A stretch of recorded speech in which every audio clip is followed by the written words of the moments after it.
नमस्कार, आपके साथ मैं हूं साक्षी जोशी और इस बुलेटिन की शुरुआत करते हैं इस वक्त की बड़ी खबर के साथ। न्यूज 24 की खबर का असर हुआ है। लोकसभा में केंद्रीय गृह मंत्री राजनाथ सिंह ने बयान दिया है कि ओबीसी आरक्षण में क्रीमी लेयर का नियम नहीं बदला गया है। आरक्षण पर इसका असर नहीं होगा।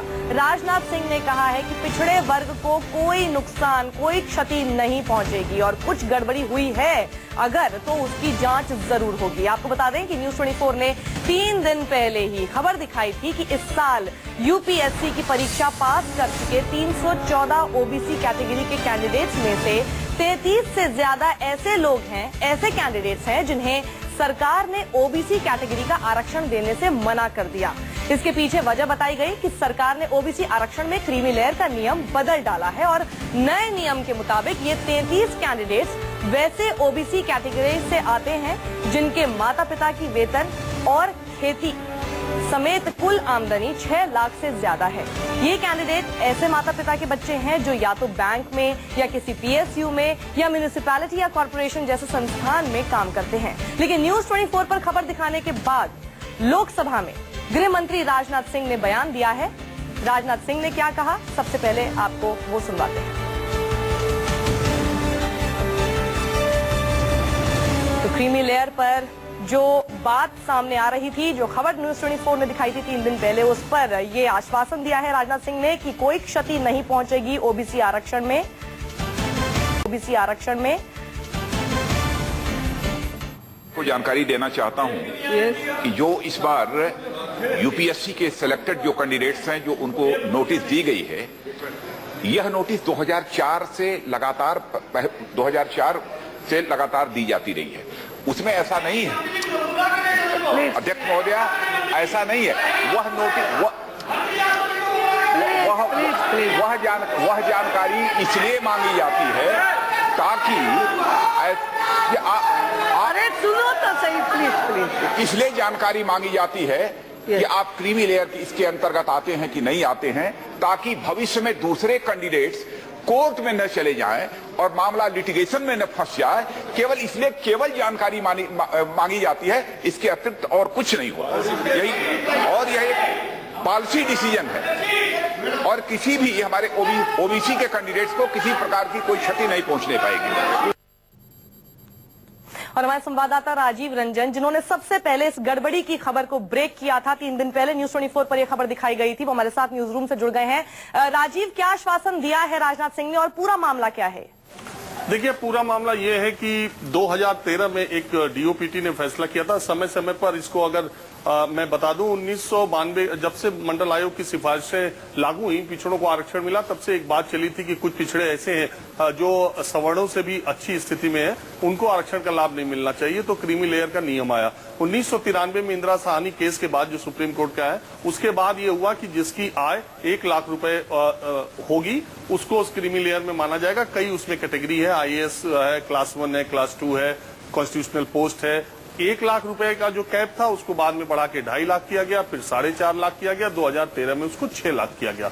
तो कुल मिलाकर के इस बार हुआ ये कि यूपीएससी से जो लड़के सेलेक्ट हुए थे, उनमें बहुत सारे लड़कों का, जब यूपीएससी ने सिलेक्शन के बाद डीओपीटी को फाइल भेजी सर्विस एलोकेशन के लिए, तो डीओपीटी ने अपनी वेबसाइट से उन लोगों का नाम हटा दिया, उनको सर्विस अलॉट नहीं की। ऐसे 33 लोगों की लिस्ट न्यूज 24 के पास है। न्यूज 24 ने ऐसे 33 लोगों की बात रखी थी सामने कि उनको नौकरी नहीं दी गई, इस आधार पर कि वो 6 लाख रुपए से ज्यादा ब्रैकेट में आते हैं, इसलिए क्रीमी लेयर में। अब सवाल उठता है कि वो लड़के कौन थे? वो लड़के क्लर्क के लड़के हैं, वो लड़के प्यून के लड़के हैं, वो लड़के बैंक अधिकारियों के लड़के हैं और पीएसयूज के लड़के हैं, जैसे एनटीपीसी, ओएनजीसी, गेल, एलआईसी, इनमें लड़के हैं, विश्वविद्यालय के कर्मचारी या टीचर्स के लड़के।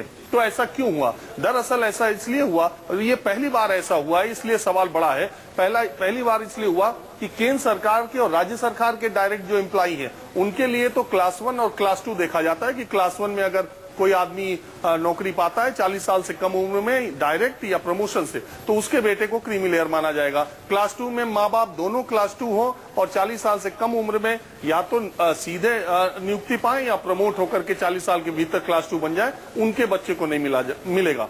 लेकिन पीएसयू में अभी तक ग्रेडेशन नहीं हुआ कि पीएसयू का कौन अधिकारी, बैंक का कौन अधिकारी, यूनिवर्सिटी का कौन शिक्षक और अधिकारी आईएएस के बराबर या पीसीएस के बराबर ग्रेडेशन नहीं हुआ।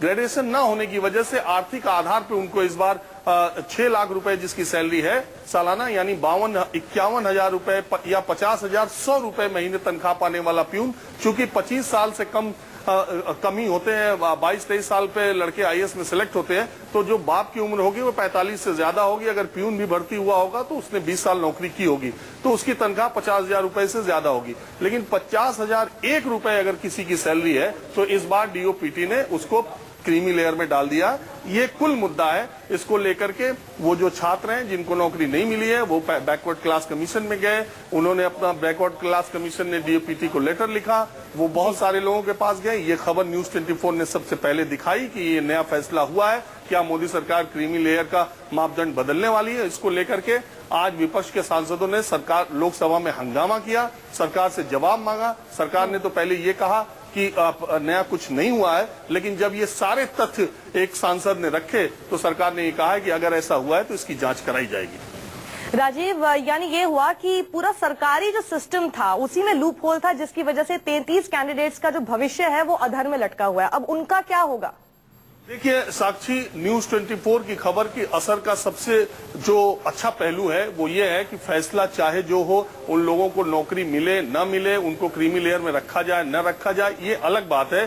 पहली बात ये होगी कि सरकार की तरफ से एक स्पष्ट कारण दिया जाएगा, क्योंकि वो बच्चे आज 22 दिन से लगातार डीओपीटी से सवाल का जवाब मांग रहे हैं, लिखित वो कुछ मांगना चाह रहे हैं। मेरी उन बच्चों से बात, जब से न्यूज 24 ने ये खबर दिखाई, वो लड़के हमारे संपर्क में हैं, वो अदालत जाने के लिए तैयार हैं, लेकिन चूंकि उनके पास रिटर्न कुछ भी डीओपीटी ने उनको नहीं बताया कि तुमको इस वजह से नौकरी नहीं दी जा सकती है। एक नोटिस भेजा था जिसमें उन्होंने अपने फादर का इनकम भेज दिया और इसके बाद उस डीओपीटी की वो चक्कर लगा रहे हैं और डीओपीटी बार बार कह रहे हैं कि आपको नहीं देंगे, अब दूसरे ओबीसी को देंगे, आप क्रीमी लेयर में आते हैं। लेकिन सवाल ये है कि जब आईएएस केंद्र और राज्य सरकार के 1-1.5 लाख तनख्वाह पाने वाले कर्मचारियों को रिजर्वेशन मिलेगा, वहां कैडर देखा जाएगा। लेकिन पीएसयू, बैंक और यूनिवर्सिटी के प्यून, चपरासी, क्लर्क, उनकी तनख्वाह देखी जा रही है। इससे पहले ये मुद्दा कभी सामने नहीं आया था। अब सरकार को सोचने की जरूरत है। संसद में राजनाथ सिंह ने बयान भी दिया है कि अगर कोई गड़बड़ी हुई है तो उसकी जांच जरूर होगी, लेकिन ओबीसी आरक्षण को लेकर किसी भी ओबीसी, किसी भी पिछड़ा वर्ग को